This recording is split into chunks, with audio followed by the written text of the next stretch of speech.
en que tengo realmente el privilegio de ser invitado a compartir con ustedes algunas ideas. No creo que yo vaya a disertar, no sería un buen propósito, ya que este es un día sobre todo para recordar, para reflexionar. Así que quisiera compartir, a propósito de la petición que me hizo el embajador, la invitación que me hizo de participar en esta tarde con ustedes, quisiera compartir algunas reflexiones que me parecen oportunas en nuestro tiempo y en nuestro país, en estos momentos y en República Dominicana, para comprender el pasado y el presente de República Dominicana y de lo que está pasando con América Latina. Y lo hago a partir de aquella fecha que recordamos hoy, que es 11 de abril, 15 años del golpe de Estado contra el gobierno, y no solo contra el gobierno, contra todas, como decía el embajador, contra todas las instituciones. Y esa es una primera cuestión que yo quisiera subrayar. Cuando en los días previos al golpe de Estado del 11 de abril de 2002, ustedes recordarán, los más jóvenes no lo recordarán, estamos hablando de hace 15 años, si alguien tenía 5, 6 años en ese momento, ahora tendrá 20, 21, y es difícil que lo recuerden, pero debemos hacer un acto de estudio sobre lo que pasó. Ustedes recordarán que vino una escalada de la propaganda, de la producción mediática, para crear la imagen de caos. En Venezuela existía el caos, y ese caos era responsabilidad, culpabilidad del presidente Hugo Chávez Frías. La oposición en esa situación se nos presentaba no como una oposición a un proyecto político, sino que esa oposición se presentaba como una oposición al caos, responsabilidad del gobierno. Y ese caos tuvo su corolario, su expresión cúlmine, ustedes recordarán cuando se da la marcha de la oposición el día 10 de abril, si no me equivoco, cuando se nos presenta por todos los canales de televisión a un grupo de personas sobre un puente, el puente Llaguno, disparando contra una multitud que marchaba. ¿Quién no vio esa imagen? ¿Quién no recuerda aún hoy cuántas personas no se escandalizaron de ver a individuos con camisetas rojas, con camisetas chavistas, con pistolas en mano, disparando? Se nos presentaba contra una manifestación opositora y causando 19 muertes. A partir de ahí todo se explicaba, todo se justificaba, y no nos llamó la atención ver que el 11 de abril, en la madrugada del 11 de abril, el presidente Chávez era hecho preso. Es más, se nos presentó otra cosa, se nos presentó que había firmado una carta de renuncia. Se nos presentó que había firmado una carta de renuncia. Y la realidad es que la marcha de la oposición no pasó por debajo del puente Llaguno, que aquellos hombres que estaban disparando no le estaban disparando a la marcha de oposición, sino que se estaban defendiendo de francotiradores que estaban disparando contra la manifestación chavista que estaba sobre la avenida y sobre el puente Llaguno. Y tampoco el presidente Chávez firmó ninguna carta de renuncia. Se nos montó por televisión, por la incipiente mecánica de noticias por internet, sobre todo por televisión. Eran los tiempos de la televisión. Si hubiese ocurrido hoy, tendríamos muchos videos por WhatsApp y por Facebook pasándonos la imagen repetidamente, hubiesen sido muchísimas más personas las que lo hubiesen visto y creído que era justificable o que era entendible que el gobierno de Chávez cayera. Y eso es muy importante que lo resaltemos por una cuestión de nuestros tiempos. En nuestros tiempos se fabrica la verdad, se fabrica en laboratorios, se monta. Y así hoy en día, sin tener ningún elemento de juicio, se nos presenta y cuántas personas no hemos conocido nosotros a la vez de las redes sociales que creen, por ejemplo, están convencidas que en Siria el gobierno ha asesinado cientos de personas con un gas tóxico. ¿Hay alguna prueba? ¿Hay alguna documentación? No la hay. ¿Quiénes no vimos que en Libia se levantaban fuerzas rebeldes que tomaban ciudades y resulta que se descubrió que era un montaje con maquetas y con actores pagados? Una niña que en Siria ha aparecido rescatada en diciembre de la destrucción por parte del gobierno, y aparecen 3 fotos en 3 ciudades diferentes. La misma niña cargada por los mismos individuos, supuestamente siendo rescatada de la violencia del gobierno. Se fabrican verdades.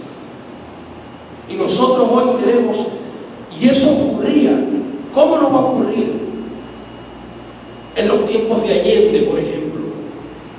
Cuando en una foto en el Mercurio apareció, el Mercurio, el periódico más importante de Chile, apareció una foto de un tanque soviético frente al Palacio de la Moneda, que es el Palacio Presidencial.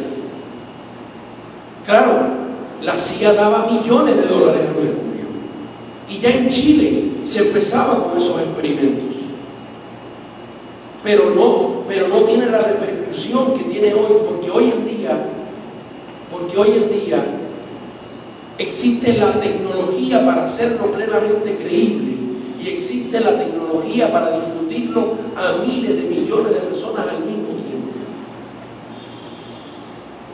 Hoy el golpe de Estado se da primero mediáticamente, las guerras se hacen primero mediáticamente, y la lucha que se está librando en Venezuela no es solo contra el golpismo de las armas, de las facciones políticas, se está librando contra el aparato mediático que nos presenta todos los días que en Venezuela hay una dictadura. Lo mismo que el caos de 2002.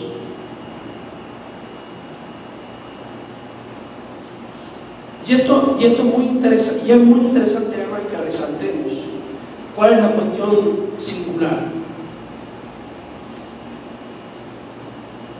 En el año 2002 no fue el derrocamiento del presidente Chávez, porque uno puede decir, bueno, si el problema era el caos del presidente Chávez, ¿por qué no sacar a Chávez? Simplemente no, se sacó al presidente, se le secuestró, se le metió preso, se abolieron las instituciones, se disolvió la Asamblea, se anuló la Fiscalía General, se anuló la Constitución. Lo mismo que ocurrió en 1963 en República Dominicana. Porque si el problema era Juan Bosch, eso era lo que se presentaba: un gobierno tomado por comunistas, un presidente flojo, un presidente incapaz, y todo tipo de teorías y de tesis que vierten aún hoy sobre Bosch, que no conocía la República Dominicana, que no sabía gobernar, que no tomaba medidas. Unos dicen que no tomaba medidas contra los comunistas, otros dicen que no tomaba medidas contra los trujillistas, no se ponen de acuerdo. Unos dicen que era agente del imperialismo, otros que era agente de la Unión Soviética, no se ponen de acuerdo todavía. Pero ¿por qué si el problema era Juan Bosch no sacaron a Juan Bosch y ya? No, sacaron a Juan Bosch, sacaron la Cámara de Diputados, sacaron el Senado.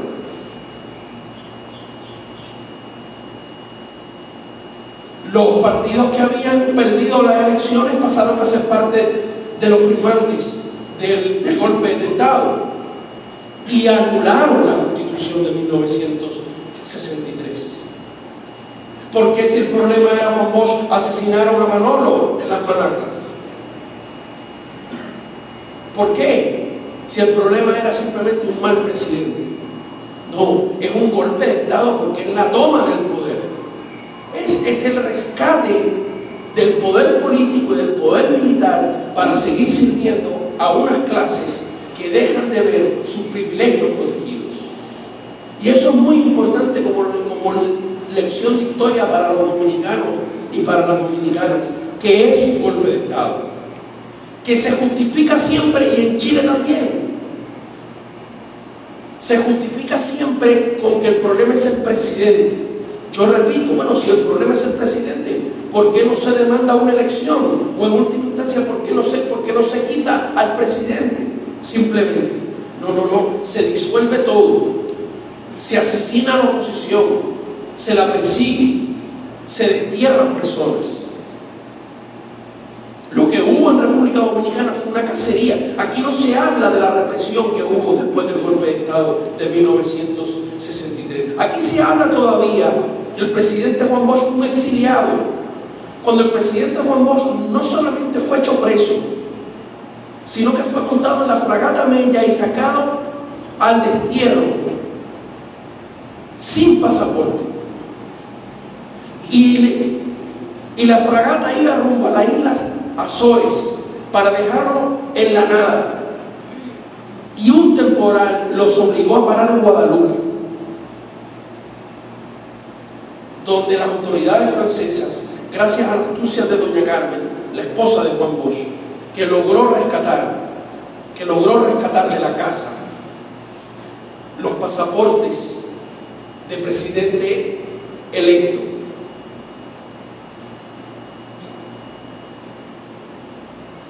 Y con esos pasaportes fue que las autoridades francesas reconocieron quién era Juan Bosch y lo asilaron, pero fue desterrado. O sea, un golpe de Estado no es un asunto contra un presidente, es la toma por la fuerza de las instituciones y de las reglas que el pueblo se ha dado. Otra cuestión que me parece interesante que conversemos aquí, o plantearla como idea que a mí me inquieta, es, lo decía el embajador, ¿qué importancia tenía ese hecho para la República Dominicana? Yo diría en primer lugar, ¿qué importancia tenía ese hecho para América Latina? Los 80 fueron, varios de ustedes saben, se llama la década perdida. La década perdida porque crujió la economía de todo el continente y todo el progreso y la prosperidad que se había acumulado durante los años 60, durante los años 70 se perdió con endeudamiento externo y con crisis de las economías. Pero la década de los 90 no fue mejor. La década de los 90 yo la llamo la década de la infamia, porque fue la década posterior al derrumbe del campo socialista. Y fue una década donde se dijo, todo lo que hubo atrás valió nada. Todas las luchas de nuestros pueblos no sirven de nada. Todos los sueños de transformación eran un romanticismo de jóvenes idealistas. ¿Acaso no se hizo famosa la idea, el que es joven y no es revolucionario está equivocado? El que es viejo y es revolucionario es un loco. Díganme si no se hizo famoso eso. Se hizo como queriendo significar de las mismas personas. Aquí hay varias personas que tienen 50, 40 y pico, 60 y pico. Ustedes lo pueden identificar mejor que yo. Se hizo un credo que las ganas de revolución, que las ganas de transformación de los 50, de los 60, de los 70 habían sido un romanticismo de juventud. Y que ahora la moda era ponerse de acuerdo. Ponerse de acuerdo. Y aquí lo vimos. Ponerse de acuerdo con quien había corrompido el Estado, con quien quienes habían asesinado, con quienes habían torturado, ponerse de acuerdo. En Chile, que es el caso paradigmático, la famosa concertación de partidos por la democracia. Ponerse de acuerdo con partidos que incluso habían sido golpistas para administrar el modelo neoliberal que había instalado Pinochet, no para transformarlo. La revolución es un sueño de juventud. El único ejemplo seguía siendo Cuba, que se había quedado resistiendo. Y la rebelión de los zapatistas el 1 de enero de 1994. Venezuela en 1999 es la primera vez después de muchos años, y yo diría la primera vez en la historia reciente, después de Allende, habían pasado del 73 al 2003 30 años, en 30 años era la primera vez que de nuevo se iba a elecciones y se participaba de las elecciones, pero no pactando con los que dominan nuestros países, no pactando con las fuerzas corruptas, no pactando con las fuerzas represoras, sino el pueblo yendo a elecciones y el pueblo ganando las elecciones. De manera que eso era una victoria crucial para este continente, porque de nuevo reabría las puertas de la historia, como dijo Allende. De nuevo abrirán las grandes alamedas por donde pase el hombre libre. De nuevo el pueblo estaba viendo las alamedas.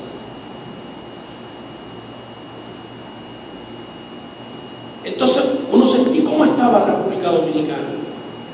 La República Dominicana, recordémoslo bien, la República Dominicana en 2003 mandó jóvenes dominicanos a invadir Irak.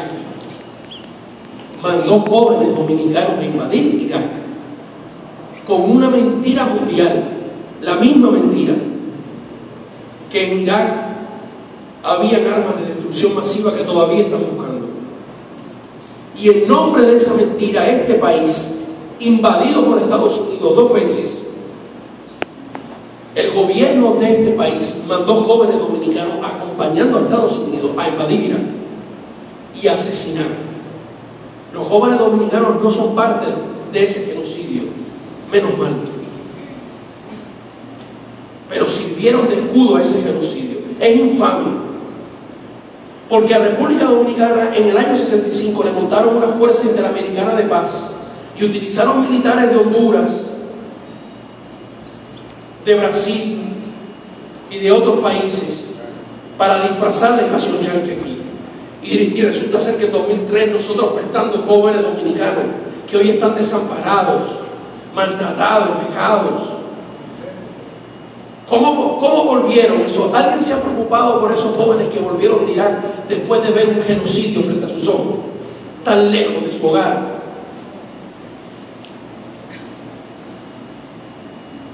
Incluso hay jóvenes de este país que con la promesa de Estados Unidos de darle la nacionalidad fueron a Irak y murieron en Irak.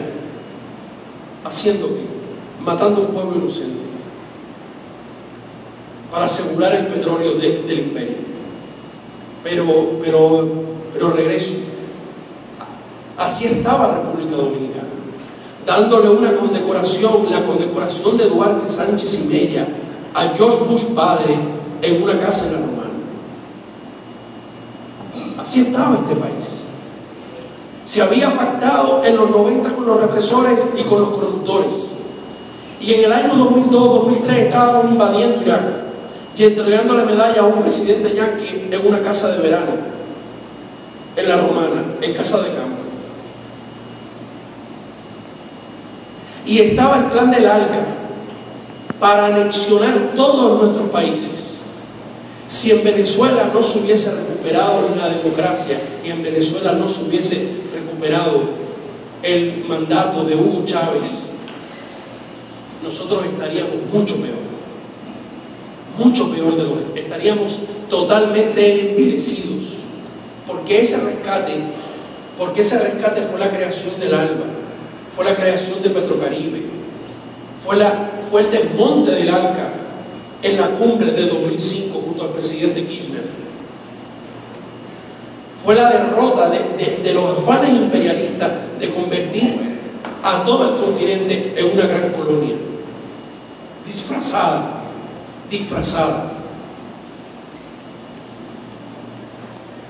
¿Qué hubiese sido de República Dominicana sin Petrocaribe? Alguien podrá decir,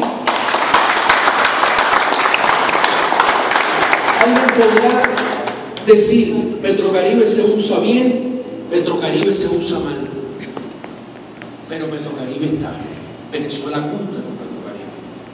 Y no hay nadie que sea mínimamente progresista, mínimamente humanista, que pueda rechazar que Petrocaribe esté en República Dominicana. ¿Cómo lo usamos? Esa responsabilidad de los dominicanos y de las dominicanas. Pero Venezuela cumple con Petrocaribe.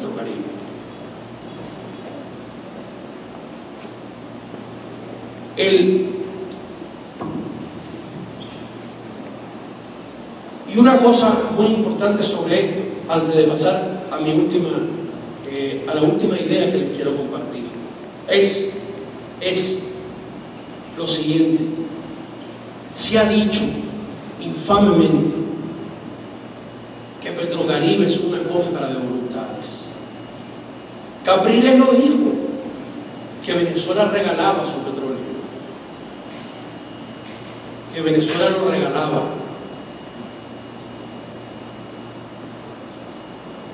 La oposición de Venezuela ha dicho que eso es un regalo, y la derecha continental dice que con eso se compran voluntades. Yo creo personalmente que República Dominicana debería rechazar explícitamente cualquier medida contra Venezuela. No solo abstenerse, rechazarla.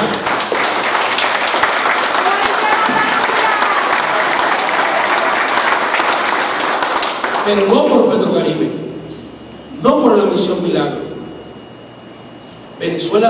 República Dominicana debería rechazarlo por respeto a Gregorio Urbano Gilbert, a Juan Bosch, a Francisco Alberto Camaño,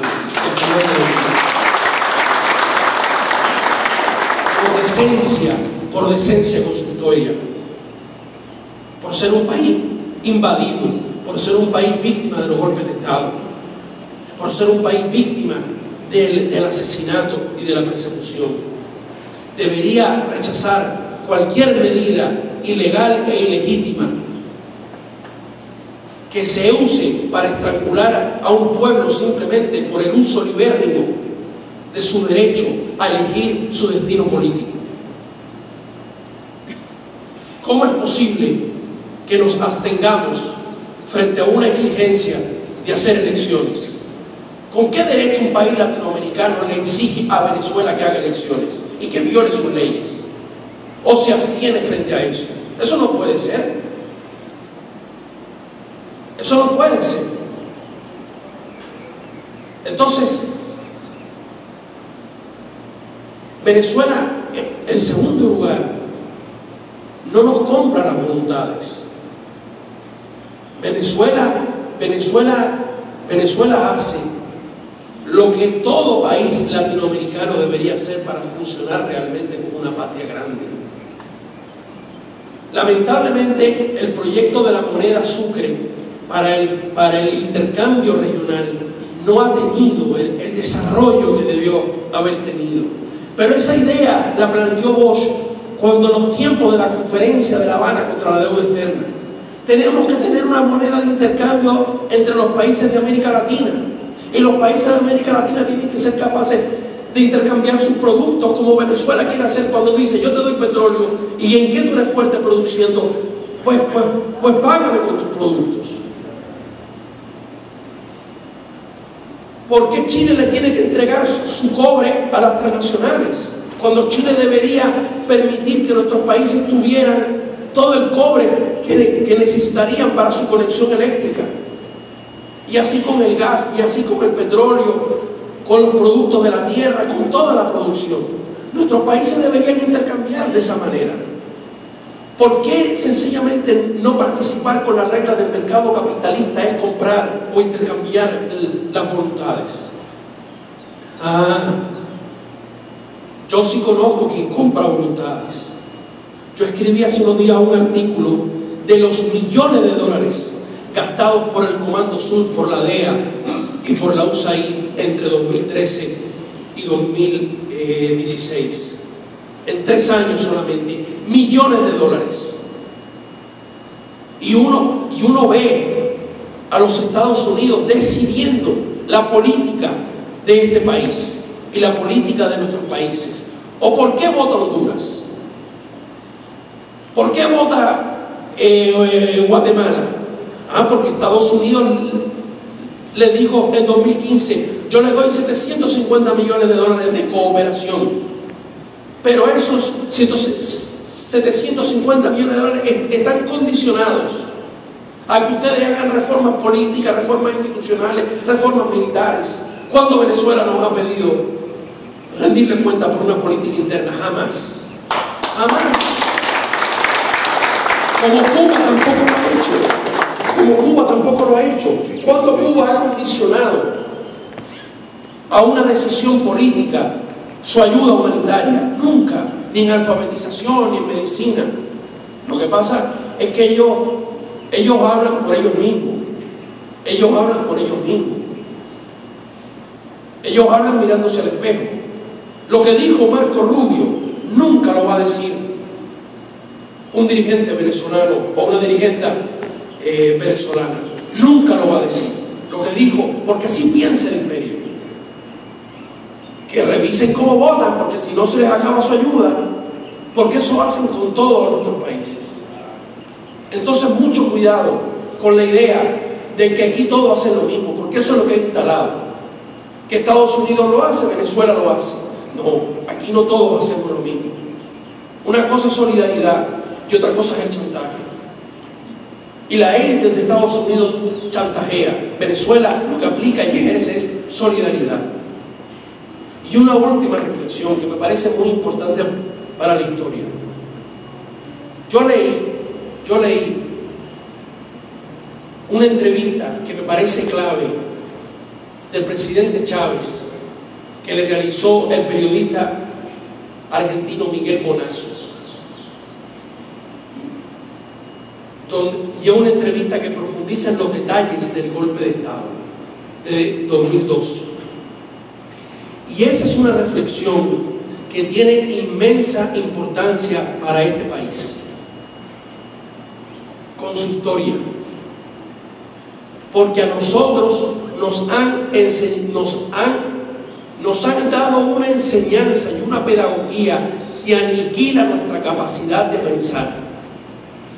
Por ejemplo, cuando nos dicen que Venezuela hace con República Dominicana lo mismo que hace Estados Unidos, y nos llevan al detalle de barriles de petróleo y no de las condiciones. Nos han lavado el cerebro a muchísima gente y nos han dicho, por ejemplo, que el golpe de Estado en este país fue producto de las decisiones o las debilidades del presidente Juan Bosch. Y a mí no me interesa defender a Juan Bosch, me interesa que la gente comprenda que es un golpe de Estado. Porque en este país se torció la historia. Y no solamente se torció la historia, sino que nos han robado la capacidad de comprender cómo se torció, creyendo que eso es un hecho así tonto, liviano, ligero, de chisme, que se explica con chismes, que si Juan Bosch le gustaba el agua de coco, que si a Juan Bosch le gustaba esto, y no vemos que este continente está plagado de golpes de Estado. Y nos dijeron, la década de la infamia de los 90, nos dijeron que se había acabado la Guerra Fría, ¿se acuerdan? Y que con la Guerra Fría se habría acabado el conflicto ideológico. ¿Se acuerdan de eso? Y que se habían acabado las confrontaciones. Se había acabado la historia, claro. Pero llegó Chávez y vino el golpe de Estado.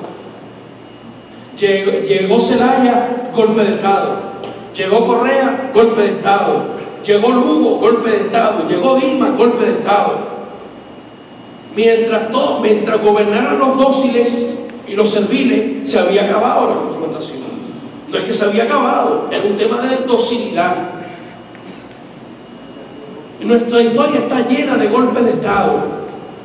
Y lo de aquí tenemos que entenderlo en esa clave, no con chisme de programas de radio que tienen maltratada la capacidad de pensar del pueblo dominicano. Y me sirvo de esta invitación para explicar eso que pocas veces se ha explicado aquí.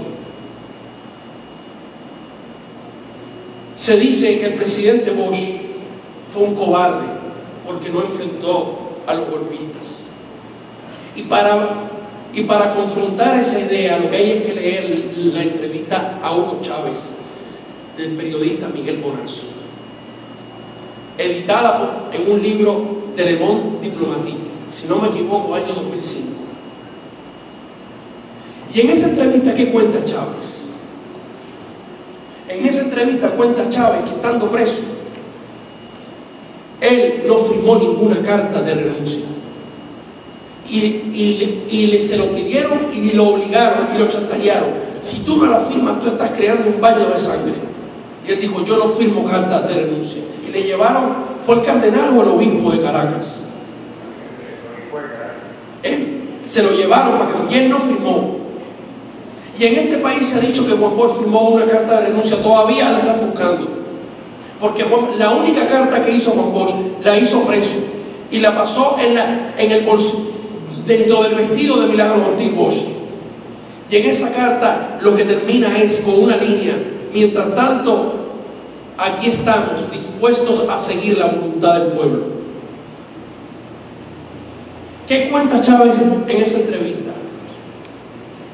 Que estando preso le permitieron hacer una sola llamada.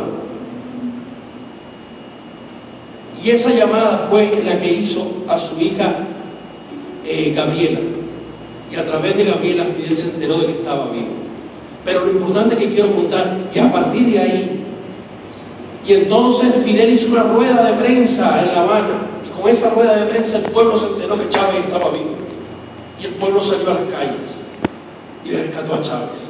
Pero antes de eso pasó una cosa trascendental, porque Chávez no estaba vivo porque sí. No solamente está la entrevista, sino está el relato que Chávez en persona dio, estando yo en Caracas, en el encuentro de intelectuales y artistas del año 2011, en el Hotel Alba Caracas, con José Vicente Rangel, que en ese momento, en el momento del golpe de Estado, era su ministro de Defensa. Sentado al lado de él, lo relató Chávez. ¿Y qué relató Chávez tanto en la entrevista como en esa comparecencia? Que él en los momentos del golpe de Estado habló con Rangel. Y Rangel, un hombre digno y leal, cuando Chávez le preguntó, ¿qué tú crees que hay que hacer, José Vicente? Chávez le dijo, Rangel le dijo, nos quedamos en el palacio, nos atrincheramos y aquí resistimos.